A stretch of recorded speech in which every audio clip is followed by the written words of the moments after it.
L'année dernière, en 2025, pendant que la majorité des cryptos décevaient, un secteur a complètement explosé et dépassé toutes les attentes. Les marchés de prédiction comme Polymarket. Ces plateformes ont connu une croissance absolument folle, mais maintenant elles sont au cœur d'énormes controverses, des accusations de manipulation, d'insider trading et même des paris sur des assassinats politiques. Et la vraie question que tout le monde se pose maintenant, est-ce que c'est la prochaine révolution crypto ou juste une mode passagère qui va s'effondrer? Dans cette vidéo, je vais te révéler toute la vérité sur les marchés de prédiction crypto. Tu vas découvrir d'où viennent vraiment ces plateformes, comment elles fonctionnent dans les coulisses, les manipulations massives qui ont été prouvées et surtout comment tu peux potentiellement en profiter sans te faire avoir. J'investis en crypto depuis 2016 et j'ai analysé en profondeur Polymarket, Kalshi et tous les autres acteurs majeurs de ce secteur. Je vais te montrer exactement ce que j'ai découvert. Laisse-moi te mettre en contexte sur l'ampleur de ce phénomène. En novembre 2024, juste avant l'élection présidentielle américaine, Polymarket a atteint un pic de 512 millions de dollars de valeur totale verrouillée sur la plateforme. 512 millions de dollars juste sur une seule plateforme de paris. Et ce qui est dingue, c'est que Polymarket a réussi à prédire la victoire de Trump avec une précision bien supérieure à tous les sondages traditionnels et à tous les médias mainstream. Dès octobre 2024, la plateforme donnait à Trump des probabilités qui frôlaient parfois les 100%. Plusieurs jours avant que n'importe quel grand média annonce des résultats décisifs. Résultat, des millions de personnes ont commencé à regarder Polymarket comme une source d'information plus fiable que CNN ou le New York Times. Et ça a complètement changé la donne. Mais voilà le truc, pendant que tout le monde célébrait la précision de ses prédictions, presque personne ne posait les vraies questions. Qui a vraiment gagné des millions sur ses paris? Comment est-ce que certains traders ont réussi à prédire des résultats ultra précis quelques heures avant les annonces officielles? Et surtout, est-ce que ces plateformes sont vraiment décentralisées et équitables? Ou est-ce qu'elles sont manipulées par quelques gros joueurs? J'ai creusé pendant des semaines pour trouver les réponses. Et ce que j'ai découvert va probablement te surprendre. Mais avant d'aller plus loin, je voulais te dire que dans mon groupe privé de plus de 6000 membres, on analyse exactement ce type d'opportunités émergentes dans la crypto. On identifie les nouvelles narratives avant qu'elles explosent et on se positionne ensemble intelligemment. Le lien est en description si ça t'intéresse. Allez, on rentre dans le détail. Avant de parler des controverses, il faut d'abord comprendre ce qu'est vraiment un marché de prédiction. En gros, c'est une plateforme où les gens parient sur le résultat d'événements futurs. Ça peut être une élection politique, un match de sport, le lancement d'un produit tech ou même une interaction entre célébrités. Le principe est ultra simple. Tu paries oui ou non sur un événement et le prix de chaque pari oscille entre 0 et 1 $. Laisse-moi t'expliquer avec un exemple concret. Imagine qu'il y a un pari sur Polymarket qui dit: est-ce que les démocrates vont gagner les élections de mi-mandat? Le prix du pari, oui, est actuellement à 63 centimes. Ça veut dire que le marché estime qu'il y a 63% de chances que ça arrive. Si tu achètes donc ce pari à 63 centimes et que les démocrates gagnent, effectivement, ton pari va être payé 1 $. Donc tu empoches 37 centimes de profit par part que tu as acheté. Maintenant, imagine qu'un événement se produit et que les traders pensent soudainement que les chances des démocrates ont baissé. Le prix du pari, oui, va chuter, disons à 43 centimes. Ça crée donc deux opportunités pour toi. Soit tu vends ta position pour limiter tes pertes, soit tu doubles ta mise parce que si tu as raison au final, tu vas gagner 57 centimes par part au lieu de 37. Et le truc puissant avec ces marchés, c'est que plus il y a de gens qui apportent leurs connaissances et placent leurs paris, plus les prédictions deviennent précises. C'est ce qu'on appelle la sagesse des foules. Donc voilà le concept de base. Ça a l'air plutôt simple et même plutôt cool comme idée, non? Mais maintenant, il faut qu'on parle de l'historique de ces plateformes parce que la plupart des gens ignorent ce qu'est les marchés de prédiction et le fait que ça existe depuis des milliers d'années et qu'ils ont toujours été dans le viseur des régulateurs. Les marchés de prédiction ne sont absolument pas une invention récente, même si une hype actuelle pourrait te faire croire le contraire. Les civilisations anciennes pariaient déjà sur tout. Les combats de gladiateurs, les courses de chars, les résultats politiques et même sur le moment où la prochaine guerre allait éclater. Dans les années 1900, Wall Street a commencé à organiser des marchés de paris informels qui étaient même imprimés dans les journaux financiers. Mais c'est vraiment dans les années 90 que les marchés de prédiction sont passés au format digital et ce qui les a rendus beaucoup plus efficaces. Et plus ils devenaient efficaces, plus ils surprenaient les économistes et les décideurs politiques par leur précision incroyable. Naturellement, cette précision et cette popularité ont fini par attirer l'attention des régulateurs, et en particulier de la CFTC. la Commodity Future Trading Commission américaine. Leurs plus grosses cibles ont été des plateformes comme Intrade, un marché de prédiction basé en Irlande qui était le premier à vraiment devenir mainstream. Fin 2012, la CFTC a poursuivi Intrade pour exploitation de marchés d'options illégales et la plateforme a été fermée en 2013. Un autre exemple, c'était Predictit, un marché de prédiction néo-zélandais très populaire auprès des traders américains. Au début, la plateforme avait reçu une lettre de non-action du staff de la CFTC qui lui permettait de fonctionner sans surveillance réglementaire. Mais en août 2022, la CFTC a retiré cette lettre et a ordonné à Predictit de fermer ses opérations. Heureusement pour eux, ces décisions de justice ont annulé ce retrait et Predictit a pu continuer. Mais tout a changé en novembre 2023 quand Kalshi, l'un des plus gros marchés de prédiction traditionnels modernes, a poursuivi la CFTC pour son interdiction des contrats électoraux. Et contre toute attente, Kalshi a gagné le procès. Le tribunal a statué que pour interdire quelque chose en tant que jeu d'argent, il fallait aussi qualifier l'événement sous-jacent de jeu de hasard. Et puisqu'une élection est le résultat d'un processus politique et pas d'un jeu de hasard, le tribunal a décidé que la CFTC avait dépassé son autorité. Cette victoire a été massive, pas juste pour Kalshi, mais pour tous les marchés de prédiction. Ça a ouvert les vannes pour le boom énorme qu'on a vécu ces 2 dernières années. Donc voilà comment les marchés de prédiction ont finalement obtenu leur légitimité aux États-Unis. Mais maintenant, la question que tout le monde se pose, c'est pourquoi est-ce que la crypto s'est emparée de cette industrie et qu'est-ce que ça change vraiment? Les marchés de prédiction traditionnels avaient plein de problèmes structurels. Ils étaient complètement centralisés, ce qui créait des goulots d'étranglement au niveau de l'accessibilité,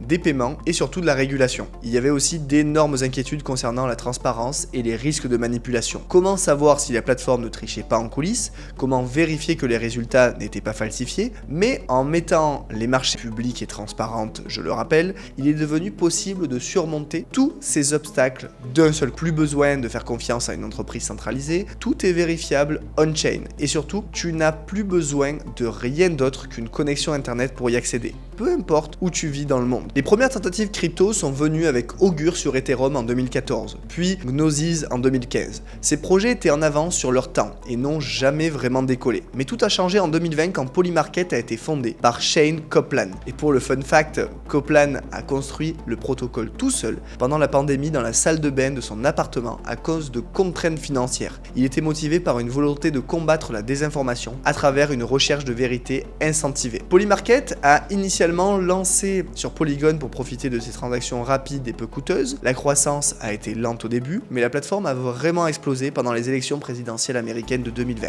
puis encore plus en 2024. Le pic de TVL a atteint 512 millions de dollars le 6 novembre 2024 selon DeFi Lama. Et une fois les résultats annoncés, les traders se sont précipités pour encaisser et la TVL a chuté rapidement. Mais la croissance globale de la plateforme a permis à la TVL de se stabiliser autour de 100 millions et il faut savoir qu'elle remonte rapidement depuis août. Maintenant, on arrive à la partie que tout le monde attend, les controverses et les scandales qui entourent ces plateformes. Parce que oui, même si les marchés de prédiction crypto ont connu un succès fou, ils ont aussi été au cœur de polémiques absolument énormes. Et certaines sont vraiment flippantes. La controverse la plus effrayante, c'est ce qui s'est passé sur Augur. La plateforme a commencé à recevoir énormément de critiques, personnalités politiques clés. Au-delà des questions d'éthique évidentes que ça pose, ça a aussi soulevé des inquiétudes terrifiantes. Est-ce que les marchés de prédiction pourraient devenir des marchés d'assassinat ? Est-ce que des gens pourraient être motivés à tuer dans la vraie vie pour faire des profits en ligne? Heureusement, aucun cas avéré ne s'est produit, mais ça reste une question ouverte et très inquiétante pour l'avenir de ces plateformes. L'autre grosse controverse, beaucoup plus fréquente celle-là, c'est l'insider trading massif. Un exemple récent et flagrant, début décembre, un utilisateur anonyme de Polymarket appelé Alpha Raccoon aurait gagné 1,5 million de dollars en une seule journée en prédisant correctement les classements Year in Search de Google pour 2025, qui incluaient des sujets vraiment obscurs. Le problème, c'est que les données on-chain ont montré que les paris avaient été placés juste quelques minutes avant que Google publie officiellement ces données. Et pour aggraver les choses, Alpha Raccoon avait déjà fait d'autres prédictions liées à Google en novembre, notamment un pari sur la date exacte de sortie de Gemini 3.0.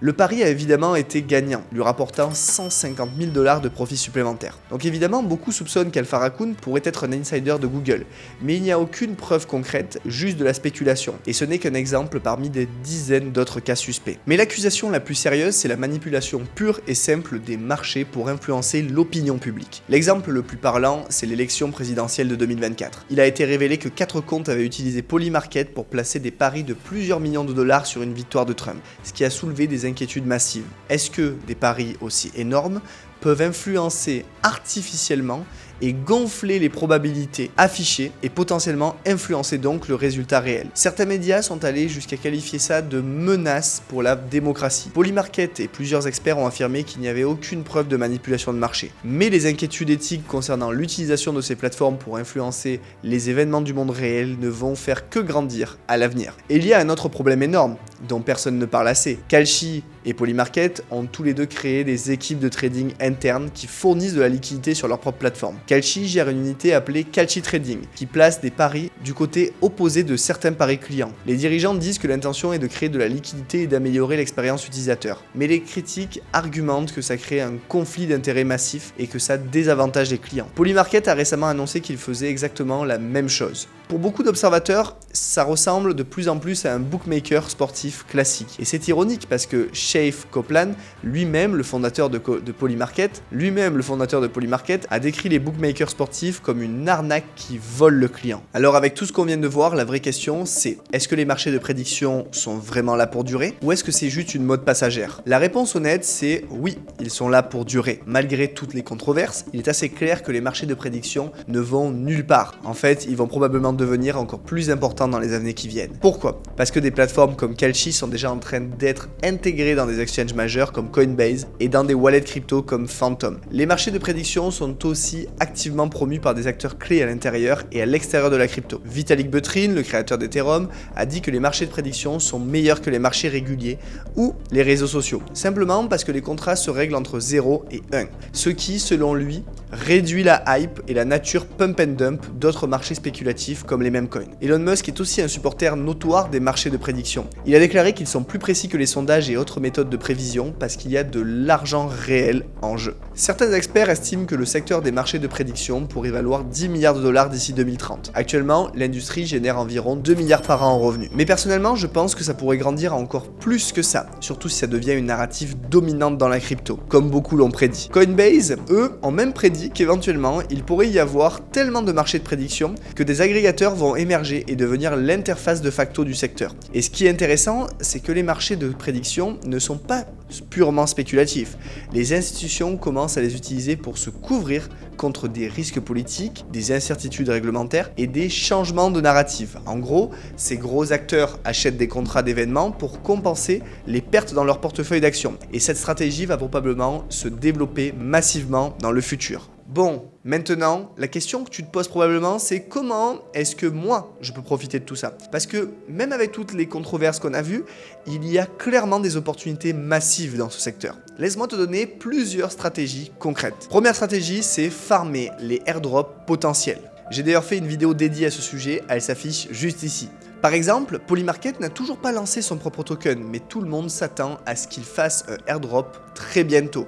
Si tu utilises la plateforme activement maintenant, tu pourrais potentiellement recevoir des tokens gratuits lors du lancement. C'est une stratégie simple, mais qui peut être très lucratif si tu te positionnes tôt. Et c'est exactement le genre d'opportunité qu'on partage et qu'on analyse ensemble dans mon groupe privé. Deuxième stratégie, parier sur des événements presque garantis. Si tu vois un contrat d'événement qui trade à 80% de probabilité, ça veut dire qu'il y a une très bonne chance que ce résultat se produise. Ça représente un profit facile de 20% en théorie.